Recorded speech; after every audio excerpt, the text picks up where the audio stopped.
Hoje meu convidado aqui no Momento Lead é Luiz Cláudio Ramos.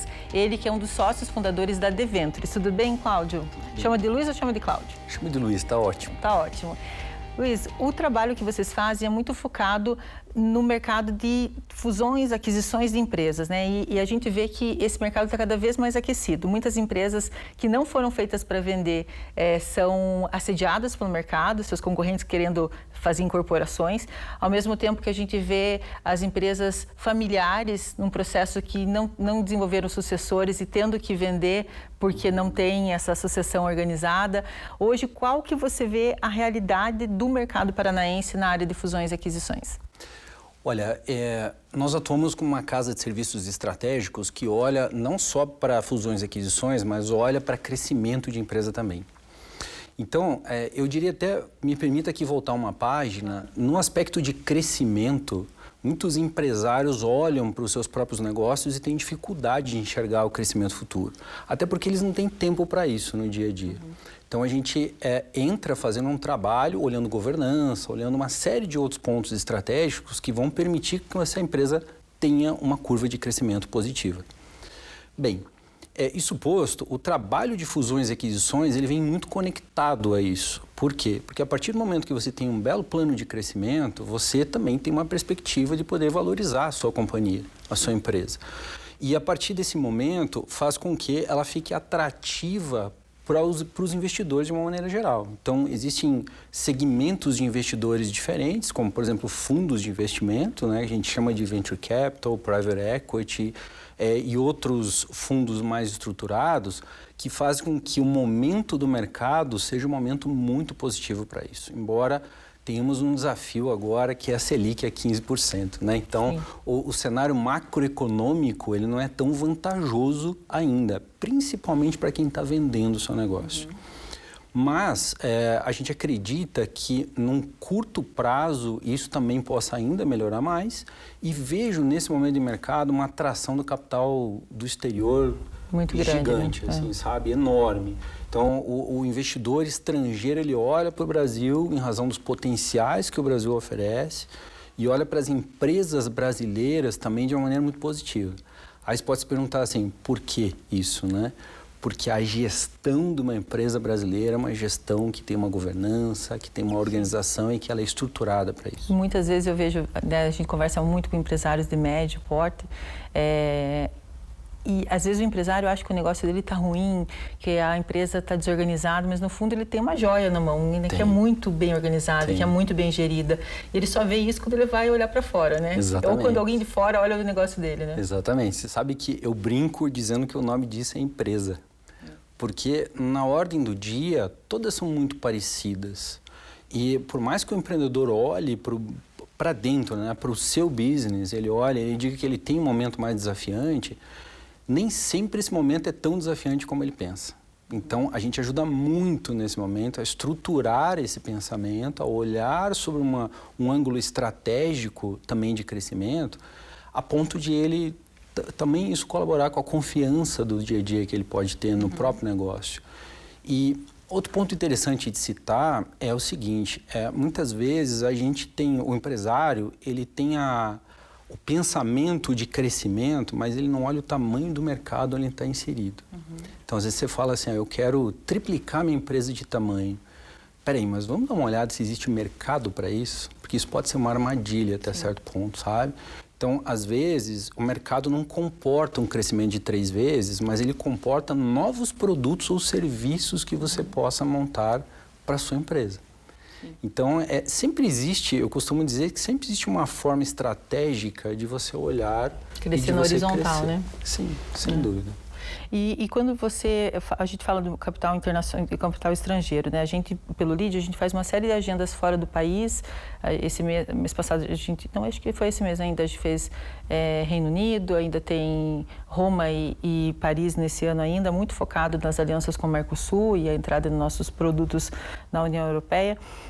E o que a gente vê é o mundo sedento por entender mais de Brasil, entender mais o potencial do Brasil.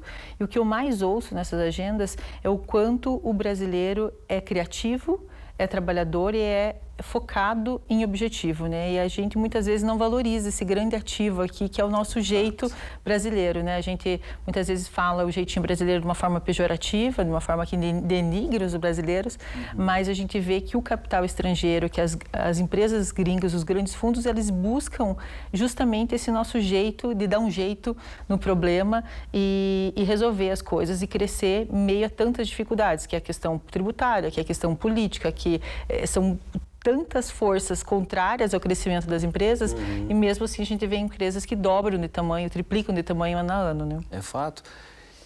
Acho que uma palavra simboliza muito bem isso que você narrou, é a palavra criatividade. O brasileiro é muito criativo e talvez por razão da criatividade ele seja até certo ponto mal interpretado. Sim. Mas eu entendo que na grande média do país nós temos empresas com uma excelente governança. Empresas de capital aberto, por exemplo, na Bolsa de Valores, nem se fala. Isso é público, sim, né? Sim. Tem que ter toda uma regra para esse tipo de empresa.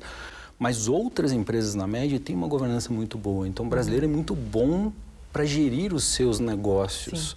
Eu diria, assim, que uma boa parte dos empresários, inclusive, eu costumo dizer isso, porque eu me encaixo nessa definição, são paranoicos quantitativos. Então, o paranoico quantitativo ele é muito baseado em número na decisão que ele toma no dia a dia. Sim. E isso faz com que americanos e até, assim, os países que mais se interessam por empresas brasileiras que a gente tem visto, sem dúvida os Estados Unidos, primeiro, mas tem uma boa parte da Europa que se interessa pelo Brasil. E o Oriente Médio também começou a prestar atenção, Oriente Médio também. Né? Perfeito, perfeito. Em especial os franceses, sabe? Então, os franceses têm um olhar para o Brasil, embora seja um olhar inicial de um pouco de desconfiança, mas essa desconfiança acaba desaparecendo a partir do momento que você mostra o que a gente faz na Deventures, a gente monta uma tese de investimento para a empresa. Então, a partir do momento que você mostra aquela tese com detalhes, fica muito fácil você explicar o que aquela empresa faz. E, naturalmente, temos empresas fantásticas no Brasil. No próprio Paraná, né? Tem empresas fantásticas. E muitas vezes a gente nem conhece essas empresas. Né? Isso é muito do trabalho do lead, né? Da visibilidade, dar o protagonismo que o empresário merece para o negócio dele, colocar o negócio dele na vitrine, né? Exatamente. E, assim, eu acho que eu sou muito a favor do incentivo ao empreendedorismo. Sabe? Porque você monta uma empresa nova, vamos supor, você monta uma empresa nova agora, você vai empregar pessoas, você vai fazer com que a economia também pegue uma carona em cima do crescimento da sua empresa. Então, isso é muito importante para a economia do país e para o desenvolvimento. Imagino que, embora a gente tenha todos os desafios do cenário macroeconômico que a gente está vendo presencialmente do dia a dia, mas mesmo assim, se veja, as empresas estão no Brasil. O nome disso é resiliência, né? Então, quando a gente olha e fala assim, nossa, como existe empresa... Além da criatividade, é a segunda maior força do brasileiro, né? Ser impressionante, impressionante. Então, assim, eu vejo...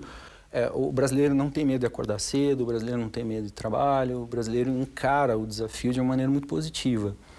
E isso faz com que o nosso trabalho, inclusive, fique um pouco mais facilitado, né? Sim. Porque quando você olha outros países, nem sempre existe essa vontade, que muitas vezes é confundida com criatividade, mas assim, nem sempre existe essa vontade de, puxa, hoje eu vou produzir, vou chegar a um resultado positivo. Não aceito o plano B, né? Não tem plano B. Não tem plano B. O brasileiro muitas vezes só tem plano A, né?